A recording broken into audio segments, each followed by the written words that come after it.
సాయిరామ్. మనం కర్మయోగాన్ని దాన్ని మెల్లగా తీసుకొస్తున్నాం. అయితే ఇది 26 శ్లోకాలు మనం చక్కగా చదువుకున్నాం. 26 శ్లోకాల్లో భగవంతుడే ఈ కర్మ గురించి చక్కగా ఇంతవరకు చెప్పుకొని వచ్చాడు. ఇంకా ఈ కర్మయోగం గురించి ఎలా చేయాలి? ఆయన కర్మయోగం గురించి చెప్పినది ఏంటంటే, ఏదైతే మీరు కర్మ చేస్తున్నారో ఆ కర్మ శాస్త్రయుక్తంగా ఎలా ఉంటే అలా మీరు కర్మ చేసినట్టయితే చాలా ధన్యులవుతారు. కర్మ చేయక తప్పదు, కానీ ఆ కర్మ ఎలా ఉండాలి? మంచి కర్మలై ఉండాలి. అవి మంచి కర్మలు అంటే ఎలాంటి కర్మలు నువ్వు చేయాలి అంటే, కర్మ అంటే ఉదయం లేచిన మొదలు మళ్ళీ రాత్రి పడుకున్నంత వరకు నీ మైండ్ అలా పనిచేస్తూనే ఉంటుంది. నీ పొట్ట పోషణ గురించి నువ్వు కర్మ చేయక తప్పదు. అంటే అది ఎలాంటి కర్మ చేయాలి? ఆ పొట్ట పోషణ గురించి అయినా మంచి కర్మలు చేస్తూ నీ పొట్ట పోషణ నువ్వు చేసుకుంటుండాలి. ఎక్కువగా ఆశగా వెళ్ళకూడదు. అది సమతులంగా ఉండాలి.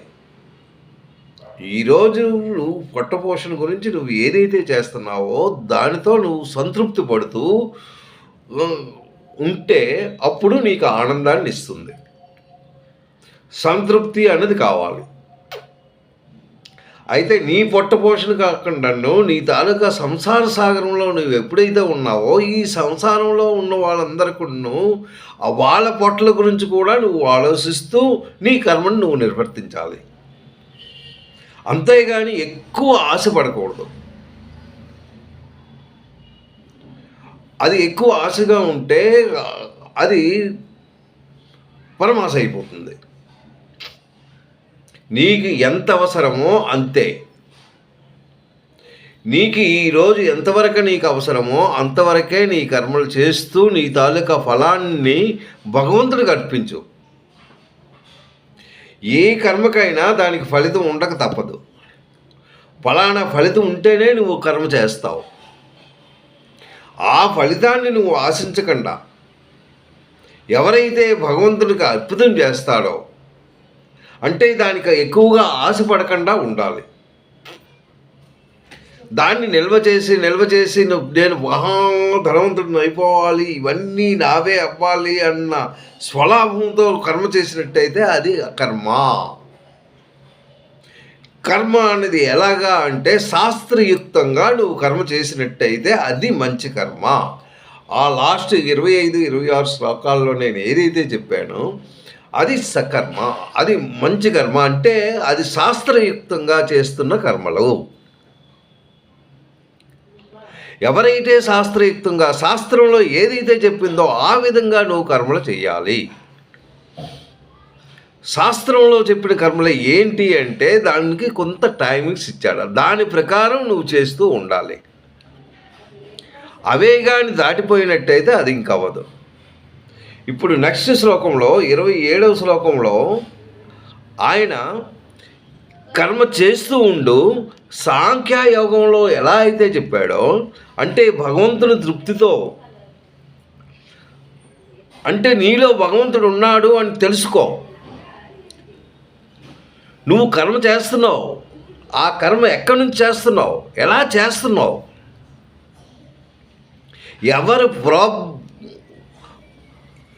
ఎవరి తాలూకా శక్తితో నీ తాలూకా కర్మ అవుతుంది.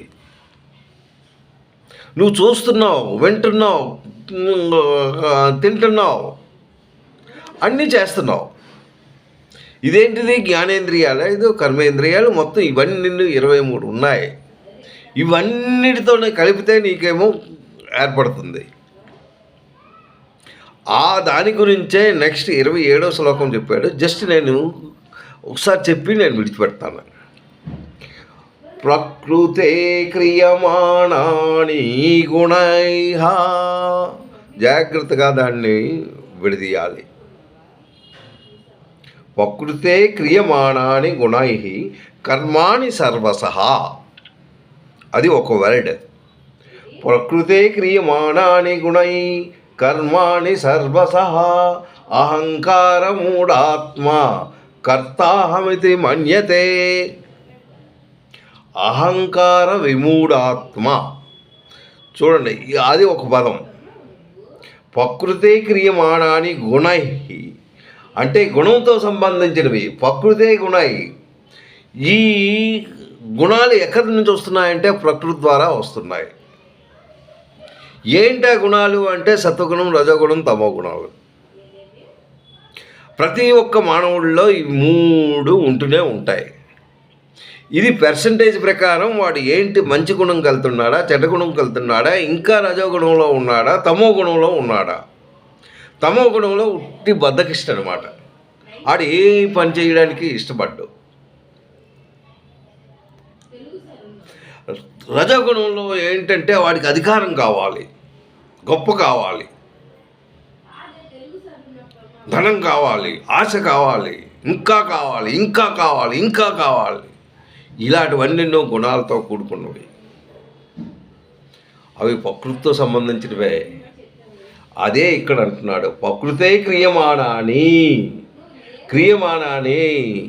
క్రియ ఏంటి? నువ్వు ఏదైతే పని చేస్తున్నావో దాని తాలూకా క్రియ. కర్త, కర్మ, క్రియ. ఆ క్రియ ఏర్పడుతుంది దేని వలన? ప్రకృతి వలన. అది నువ్వు తెలుసుకో. ప్రకృతే క్రియమాణాని గుణై. ఈ నీలో ఉన్న గుణాలు కూడా ప్రకృతితో సంబంధించినవి. ప్రకృతి అంటే మొత్తం భూమి, ఆకాశం, నేను చెట్లు, చేమలు, ప్రకృతి. నీవు ఏదైతే చూస్తున్నావో అదంతా ప్రకృతే. అదెంత భగవంతుడు ఇచ్చినదే నీకు. ఏదైతే గాలి పీలుస్తున్నావో అది ప్రకృతే. పంచభూతాలు, ఈ పంచభూతాలన్నీ ప్రకృతి నుంచి వచ్చినవి. ఆ పంచభూతాలతోనే నువ్వు నడుస్తున్నావు. ఆ పంచభూతాలతోనే అన్నీ అవుతున్నాయి. అయితే వాస్తవంగా అంటే దీంట్లో ఏంటి? కర్మలన్నీ నువ్వు ఏదైతే కర్మలు చేస్తున్నావో అన్ని ప్రకృతి గుణముల ద్వారానే చేయడం అవుతుంది.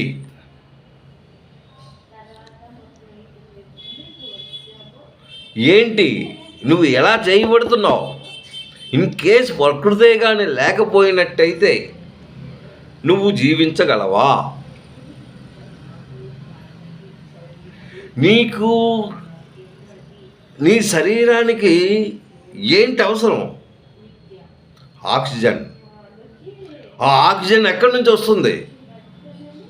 చెట్టుల నుంచే వస్తుంది. ఇవంతా ప్రకృతి. It is rotation. జస్ట్ దాని గురించి నువ్వు ఆలోచించు. ఇదంతా నీకు సంబంధం ఏంటి? ప్రకృతిలే. నీకు ఈ ప్రకృతి అంటే నీ తాలూకా గుణాలు, నీ తాలూకా వాతావరణం, నీ తాలూకా ఎవరైతే మనుషులు ఉంటారో వాళ్ళు, తగిన ప్లేసు, ఇవన్నీ నీకు సంబంధించినవే. దాన్ని బట్టి నీ గుణాలు ఏర్పడుతుంటాయి. నీ గుణాలు, నీ తాలూకా గుణాలు ఎలా అయితే అది రొటేషన్గాను ఎక్కువ తక్కువ, మంచి చెడు ఇవన్నీ ఏర్పడుతున్నాయంటే నీ చుట్టూ atmosphere. It is only atmosphere. నీ అట్మాస్ఫియర్ నువ్వు మంచిగా క్రియేట్ చేసుకో. Then it will be all right. That is the creation. నువ్వు క్రియేట్ చేసుకోవాలి. అదే అక్కడ అంటున్నాడు అనమాట చేయబడుతుందో. ఇక్కడ అహంకార విమూఢాత్మ. అయితే ఈ అహంకారం అన్నది విమూఢాత్మ అంటే అంతఃకరణంచే. నీకు అహంకారం ఎక్కడి నుంచి వస్తుంది? లోపల నుంచే వస్తుంది. అహంకారం విమూఢాత్మ అంటే నీ అహంకారం అన్నది ఏంటి? నీలో ఉన్నదే అది, ఇంకెక్కడి నుంచి రావట్లేదు. అంటే నీ బుద్ధి, నీ మనస్సు ఇవన్నీ చక్కగా ఉంటే నీకు అహంకారం అన్నది దగ్గరికి రాదు. అవి ఎప్పుడైతే చెడుతో నువ్వు కూడి, నువ్వు చెడ్డ భావనతో ఎప్పుడైతే ఉన్నావో వాటితో నీకు ఈ అహంకారం ఏర్పడుతూ ఉంటుంది. అహంకారం ఎప్పుడైతే ఏర్పడతాయి, ఇంకా వరుస చెడ్డ గుణాలు కోరికలు ఏర్పడతాయి. ఆ కోరికలు తీరకపోతే కోపం వస్తుంది. ఆ కోపంతో నీ తాలూకా జ్ఞానం అంతా భ్రష్ట్ అయిపోతుంది. ఇదంతా ఏంటంటే circle. It is one of the circle. So దాన్ని మనం జాగ్రత్తగా తీసుకోవాలి. అహంకారం విమూఢాత్మ కర్తాహమితి మన్యతే అన్నాడు. ఈ కర్మలకు ఏంటంటున్నాడు? కర్తాహమితి, నేనే కర్తని. ఏదైతే కర్మలు చేస్తున్నానో దాని తాలూకా ఫలితం నాది, నేను చేశాను అన్న భావన ఎవరికైతే ఉంటుందో ఆడ నేను అన్నదే అహంకారం, నాది అన్నదే అహంకారం. నువ్వెవడవయ్యా చేయడానికి? నీలో ఉన్నదేంటి అసలు? Who are you? అది ముందు నువ్వు తెలుసుకో. నువ్వు ఎవడవై? నీకు ఈ 4 శక్తులు ఉంటే అసలు నువ్వు ఒక మనిషిగా ఏర్పడుతున్నావు. ఏర్పడినంత మాత్రాన అయిపోయిందా? దీనికి తోడెవరు? నీలో ఉన్న శరీరంలో నీలో ఉన్నది ఏంటి? ఆ శక్తి? ఆ శక్తి అనేది ఎక్కడి నుంచి వచ్చింది? ఆ శక్తి మళ్ళీ ఎక్కడికి వెళ్తుంది? ముందు ఆత్మ గురించి నువ్వు తెలుసుకో. అందుగురించే ఈ శ్లోకంలో స్టార్ట్ అయ్యింది ఏంటంటే ఓన్లీ నీ గురించి. నువ్వెవరవు, ఎక్కడి నుంచి వచ్చావు, ఎక్కడికి వెళ్ళాలి, ఎక్కడికి వెళ్తావు, ఇదంతా నువ్వు నీ తాలూకా నిర్ణయమే. పుట్టినప్పటి నుంచి చచ్చిపోయిన వరకు ఇదంతా కర్మ. ఇది లాస్ట్ కర్మ. అదేమో నీకు ఇది బ్రాడ్ ఫార్వర్డ్ అయ్యింది. బ్రాడ్ ఫార్వర్డ్ అయిన తర్వాత ఆ కర్మను ఒక్కొక్కటి నువ్వు అనుభవిస్తూ ఉన్నావు. ఈ కర్మ ఫలితాన్ని ఇప్పుడు అది ఒక్కొక్కటి అవుతుంది, అది మైనస్ అవుతుంది. కానీ you are adding the another karma. అది మళ్ళీ నువ్వు ఈ జన్మలో ఇది అయితే అవుతుంది, లేకపోతే మళ్ళీ నెక్స్ట్ కర్మకి మళ్ళీ బ్రాడ్ ఫార్వర్డ్ అవుతుంది. ఇది ఎలా అవుతుంది అంటే నీలో ఉన్నదే. నువ్వు చక్కగా ఉంటే చక్కగా మంచి దీనిగా వెళ్తావు. నువ్వే కానీ నీలో ఏమి లేకపోతే నువ్వేం చేయలేవు. It is depend upon you only. భగవంతుడు నీ మీదే పెట్టేశాడు. నీకేంటి? మంచి బుద్ధినిచ్చాడు, మనసునిచ్చాడు, ఇంద్రియాలనిచ్చాడు. వీటితో నువ్వు పని చేసుకో. నువ్వు ఏం చేయదలుచుకున్నావో చేసుకో. మంచి చేసినా మంచిదే, చెడు చేసినా నువ్వు అనుభవిస్తావు. మంచి చేస్తే మంచిగా వెళ్తావు, చెడు చేస్తే చెడుగా వెళ్తావు. ఏది చేస్తావో నువ్వు నిర్ణయించుకో. కర్మలు మాత్రం చేయక తప్పదు. నేను కర్మ చెయ్యను అని ఒక దగ్గర కూర్చుంటే అవ్వదు. కర్మలు చేస్తూ ఉండాలి. ఎలాంటి కర్మలు చేయాలి అనేది శాస్త్రయుక్తంగా ఉన్న కర్మలు మాత్రం నువ్వు చేస్తూ ఉండాలి. కర్మలు చేస్తూ ఉండి భగవద్ధ్యానంలో ఉండాలి. ఆ భగవద్ధ్యానంలో ఎలా ఉండాలి అంటే భగవంతుడే నీకు అన్నీ రక్షిస్తాడు. ప్రతిదీ ఆయన తాలూకా విశేష మీదే అవుతుంది. లేకపోతే ఇది ఏమీ అవ్వదు, అవ్వడానికి అవకాశాలే లేవు. ఈ శ్లోకంలో ఏంటంటే మీకు సంఖ్యాయోగంలో 72 శ్లోకాలు భగవంతుడు చక్కగా మీకు చెప్పుకొచ్చాడు. ఆ 72 శ్లోకాలు మీరు చెప్పింది ఒక్కసారి మీరు వినండి. నా ఎపిసోడ్లో ఉన్నాయి, ఒకసారి చూడండి. ఒక్కొక్క శ్లోకం ఏం చెప్పారు భగవంతుడు. ఆ భగవంతుడు చెప్పింది జాగ్రత్తగా వినండి. మీ తాలూకా నడవడికి మార్చుకోండి. నడవడికి ఎలా ఉంటుందో అది మీరు మార్చుకోండి. మార్చుకుంటేనే ముందుకు వెళ్ళగలరు. అయితే ఇక్కడ అహంకార విమూఢాత్మ కర్తాహమితి మన్యతే అంటే అహం కర్త, నేనే కర్తను అని నువ్వు తలుచుకోక. నువ్వు కర్తవే కాదు.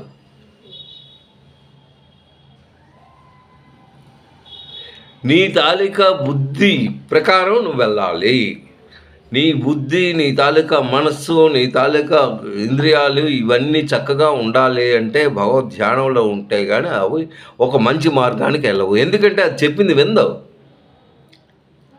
మనసు ఏం చిన్నది కాదు, పరి విధాలు వెళ్తుంటుంది. ఒక సెకండ్లో కొన్ని వేల మైళ్ళు వెళ్ళిపోతుంటుంది. దాన్ని కంట్రోల్ చేసేది అది మామూలు మానవ సఖ్యమైనది కాదు. అంటే మానవ సఖ్యమైందే, కానీ దాని గురించి చాలా కష్టపడాలి, ఎంతో కష్టపడాలి దాన్ని కంట్రోల్ చెయ్యాలి అంటే. జిహ్వా, ముందు నోరు, ఇది రుచులకు అలవాటు పడుతుంది. ఆ తర్వాత మనం ఆడుతున్న మాట చాలా మంచిగా ఉండాలి, ఆలోచిస్తూ మాట్లాడుతూ ఉండాలి. ఇవన్నీ ఉంటే కానీ నీకు అవ్వదు. ఈ ప్రకృతి నుంచి ఏంటి వస్తుంది? సత్వ, రజస్తమ, తమో గుణాలు మీకు ఇవి వస్తాయి. ఇవి 23 తత్వరూపములుగా ఈ అన్ని ప్రకృతి యొక్క గుణములతో మీకు అంతఃకరణలో నిర్గుణ నిరాకారంగా ఉంటుంది. ఇది అంటే నిర్గుణం నిరాకారం ఏంటది? అది ఒక్క ఆత్మ. అయితే ఇది ఎంతవరకు నీ శరీరానికి సంబంధించిందే కానీ ఆత్మకు సంబంధించింది కాదు. ఆత్మ ఏంటి? శరీరాన్ని తీసుకుంది, అది అలా ఉండిపోతుంది. ఆత్మ, శరీరం వేరు, ఆత్మ వేరు. అది ఎలా ఉంటుంది? ఆత్మ నిర్గుణ నిరాకారంగా ఉంటుంది. దానికి ఎటువంటి సంబంధం లేదు. ఇది అంతా నీకు సంబంధం నీ శరీరంతో ఉన్నదే. ఈ శరీరం పోతుంది కానీ ఆత్మ ఎక్కడికి పోదు. ఆత్మ ఒక్క శరీరాన్నే తీసుకుంది, మళ్ళీ నువ్వు శరీరం విడిచిపెట్టేస్తుంది అనమాట, అంతే. అయితే ఈ 23 తత్వాలు ఎప్పుడైతే నీకు ఉన్నాయో ఇది నేనుగా ఏర్పడుతుంది. ఏంటి? బుద్ధి, అహంకారం, మనస్సు, ఇంద్రియాలు, ఇవన్నీ ఇదంతా నాదే అన్న భావనతో ఇది వస్తుంది. ఇది నాది, ఇది మొత్తం 23 తత్వాలు. దీనికి ఏంటి? ఇదే అజ్ఞానము.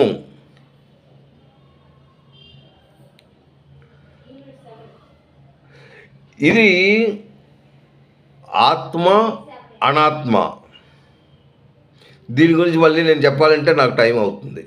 నేను శ్లోకంలో పడతాను. ముందు నేను అనే కర్త ఏంటి? ఇది 23 తత్వాలతో ఆత్మకు సంబంధించిన దానిగా ఉంటుంది. అంటే ఇది ఆత్మాభిమానము.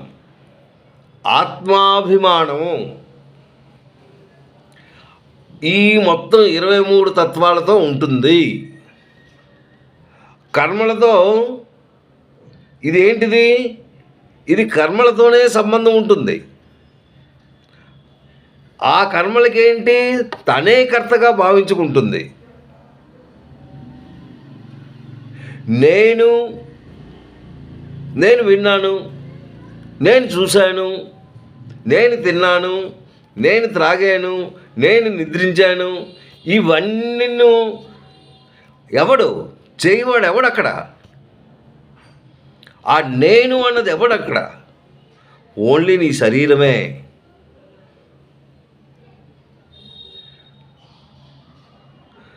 ఈ శరీరం ఆ నేను అన్నది చేస్తుంది. అది చేసింది ఏంటి? అది ఎంతవరకు ఉంటుంది? అది అలాగా కూడుతూ ఉంది. ఆ నేను అన్నది పోవాలి. అది పోతేనే కానీ నువ్వు ఈ సంసారం అనే చక్రంలో నుంచి బయటికి రాలేవు.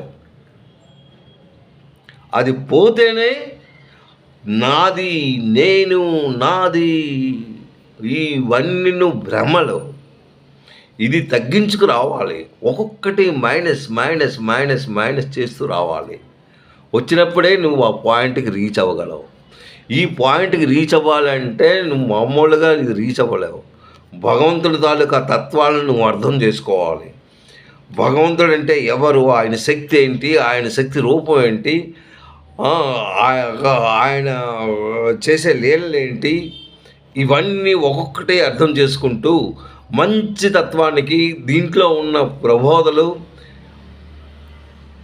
దీంట్లో ఉన్న పాండిత్యం, వేదాలు, ఉపనిషత్తులు, మొత్తం మన దగ్గర ఉన్న గ్రంథాలు, మంచి మంచి గ్రంథాలు, అవి చదువుతూ జ్ఞానాన్ని ఇంప్రూవ్ చేసినట్టయితే అది ఈ చెడు కర్మల్ని దగ్గరికి చేరనివ్వవు, దాన్ని ఇంకా దూరంగా తోస్తుంది. అందుగురించే మీకు భగవంతుని తాలూకా పూజ కానీ, భగవంతునితో సంబంధం కానీ, భగవంతునితో కనెక్షన్ పెట్టుకోవాలంటే ఎలా కనెక్షన్ పెట్టుకుంటావు? నువ్వు కూర్చొని భగవంతుని కలుసుకుంటే వెంటనే నువ్వు కనెక్ట్ దొరికిపోతుందా? అలా దొరకదు. ఆయన నామాన్ని స్మరిస్తూ ఉండాలి. మనం కలియుగంలో ఉన్నాం. ఈ కలియుగంలో మనకి ఏమీ బురకెక్కదు. మనకి ఎప్పుడున్నూ ఈ ఎదవ పిచ్చిది ఒకటి వచ్చేసింది. ఏంటి? మనకి మొబైల్, ఇంతకుముందు టీవీ పిచ్చి, అంతకుముందు రేడియో పిచ్చి, ఈ పిచ్చిలన్నీ కలిపి మొత్తం అన్ని పిచ్చిలు కలిపి ఇందులో ఉండిపోయాయి. టైం దొరికితే చాలు టక్ అని బస్ ఏవో ఒకటి మనం చూసుకునే ఉంటున్నాం. అంటే ఈ టైంని వేస్ట్ చేస్తున్నాం. ఈ టైము మనకు తినీకండా, ఈ టైము అన్నది చాలా ఇంపార్టెంట్. మనల్ని ఒక్కొక్కటి తింటుందన్నమాట. అది ఆ టైం తినే టైంలో అది తినకుండా, అంటే ఆ టైం అన్నది అది తింటూనే ఉంటుంది. మనం మంచి మార్గంలో ఉన్నట్టయితే మనకి ఇంకా దగ్గరగా వచ్చేస్తుంది. మన జీవితం ఏంటంటే పుట్టడం, చావడం, అంతే. ఇప్పుడు కొంతవరకు మనకి అయిపోయింది. ఇంకా ఉన్న జీవితం ఆ భగవంతుని సన్నిధిలో ఉందాం. భగవంతుని సన్నిధిలో ఉండి భగవంతుని ధ్యానించుకుందాం. భగవంతుని సన్నిధిలో ఉండి భగవంతుని ధ్యానించుకున్నట్టయితే మనం మోక్ష ప్రాప్తికి వెళ్ళడానికి కొంతైనా తావు దొరుకుతుంది. సాయిరామ్. ఇది 27వ శ్లోకం అయింది. 28 నేను రేపు చెప్తాను. నేను చాలా తక్కువగా చెప్పడానికి నేను ట్రై చేస్తాను.